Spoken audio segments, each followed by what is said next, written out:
Darwinisme, evolusi dan asal-usul manusia. Pagi itu, Sophie menerima sebuah amplop dengan gambar fosil dan seekor burung aneh di sampulnya. Kali ini tidak ada pertanyaan, hanya satu kalimat tertulis di kertas pertama. Manusia bukanlah makhluk yang muncul secara tiba-tiba, tetapi hasil dari proses panjang selama jutaan tahun. Di bawahnya ada nama yang membuat dunia sains berguncang pada abad ke-19, Charles Darwin. Sophie penasaran, apakah mungkin bahwa manusia yang selalu merasa istimewa dan berbeda dari makhluk lain ternyata hanya bagian kecil dari sejarah panjang kehidupan di bumi? Dunia sebelum Darwin, penciptaan yang tetap. Sebelum Darwin, kebanyakan orang percaya bahwa semua makhluk hidup diciptakan dalam bentuknya yang sekarang dan tidak pernah berubah. Seekor singa selalu menjadi singa. Seekor burung selalu menjadi burung. Manusia selalu seperti ini sejak awal waktu. Pandangan ini dikenal sebagai kreatonisme, yaitu kepercayaan bahwa kehidupan diciptakan oleh kekuatan yang lebih tinggi, seperti Tuhan, dan tetap sama sepanjang zaman. Tetapi ada satu masalah. Fosil-fosil yang ditemukan di berbagai tempat di dunia menunjukkan bahwa ada makhluk hidup yang pernah ada, tetapi kini punah. Sementara beberapa makhluk tampaknya mengalami perubahan bentuk dari waktu ke waktu. Bagaimana mungkin? Perjalanan Beagle, awal sebuah revolusi. Tahun 1831, seorang ilmuwan muda bernama Charles Darwin memulai perjalanan dengan kapal HMS Beagle untuk menjelajahi dunia. Selama 5 tahun, ia mengunjungi berbagai tempat, tetapi ada satu tempat yang mengubah hidupnya, Kepulauan Galapagos. Di pulau-pulau terpencil ini, Darwin menemukan sesuatu yang menarik. Burung finch di tiap pulau memiliki bentuk paruh yang berbeda-beda. Kura-kura raksasa dari satu pulau berbeda bentuk cangkangnya dengan kura-kura dari pulau lain. Ia mulai berpikir, mungkinkah makhluk hidup berubah sesuai dengan lingkungannya? Jika burung dan kura-kura ini berasal dari nenek moyang yang sama, mengapa mereka berbeda? Darwin mencatat pengamatannya, berpikir keras, dan akhirnya sampai pada kesimpulan yang akan mengubah sains selamanya. Teori evolusi, perubahan yang tak terhindarkan. Darwin menyadari bahwa kehidupan di bumi tidak tetap, tetapi selalu berubah dan berkembang. Ia menyusun teori yang disebut evolusi melalui seleksi alam, yang memiliki 3 prinsip utama. 1. Variasi. Setiap individu dalam suatu spesies memiliki perbedaan kecil, seperti warna bulu, ukuran tubuh, atau bentuk paruh. 2. Seleksi alam. Individu yang memiliki sifat yang lebih cocok dengan lingkungannya memiliki peluang lebih besar untuk bertahan hidup dan berkembang biak. 3. Pewarisan. Sifat-sifat yang membantu kelangsungan hidup akan diwariskan ke keturunan berikutnya, sehingga spesies berubah dari generasi ke generasi.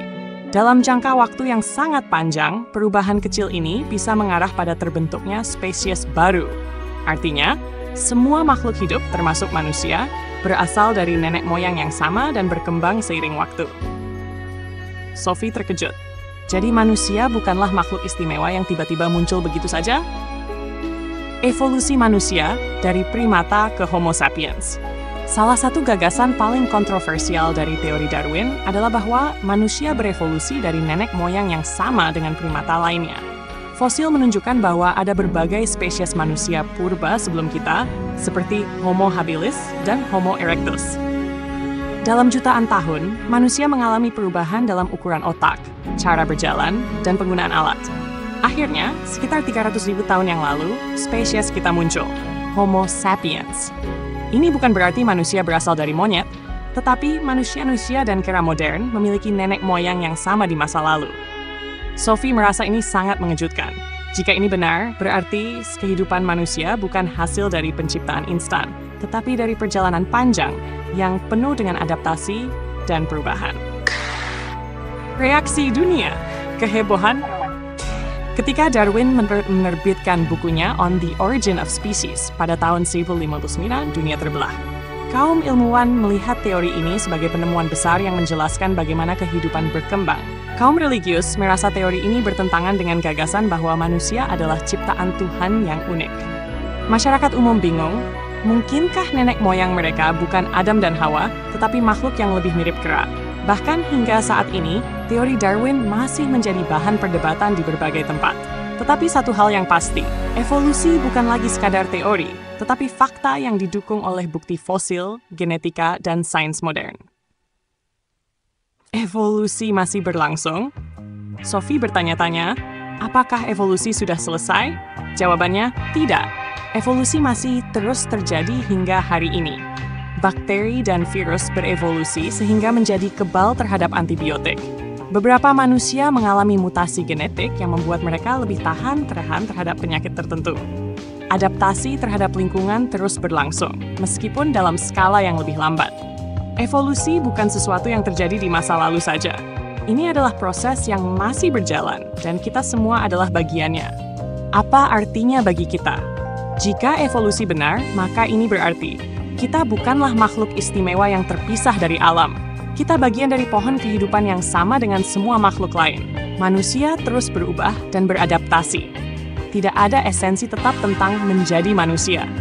Ilmu pengetahuan selalu berkembang. Pemahaman kita tentang dunia terus berubah seiring bertambahnya bukti dan penemuan baru. Tetapi pertanyaan yang lebih besar adalah, jika kita berevolusi, kemana kita akan menuju di masa depan? Apakah kita akan menjadi spesies yang lebih cerdas, lebih kuat, atau justru punah seperti banyak makhluk lain sebelum kita? Hanya waktu yang bisa menjawab. Bagaimana pendapatmu? Setelah membaca ini, apakah kamu merasa lebih terhubung dengan alam? Atau justru lebih kecil dibandingkan luasnya sejarah kehidupan? Apakah kamu percaya bahwa evolusi masih terus berlangsung?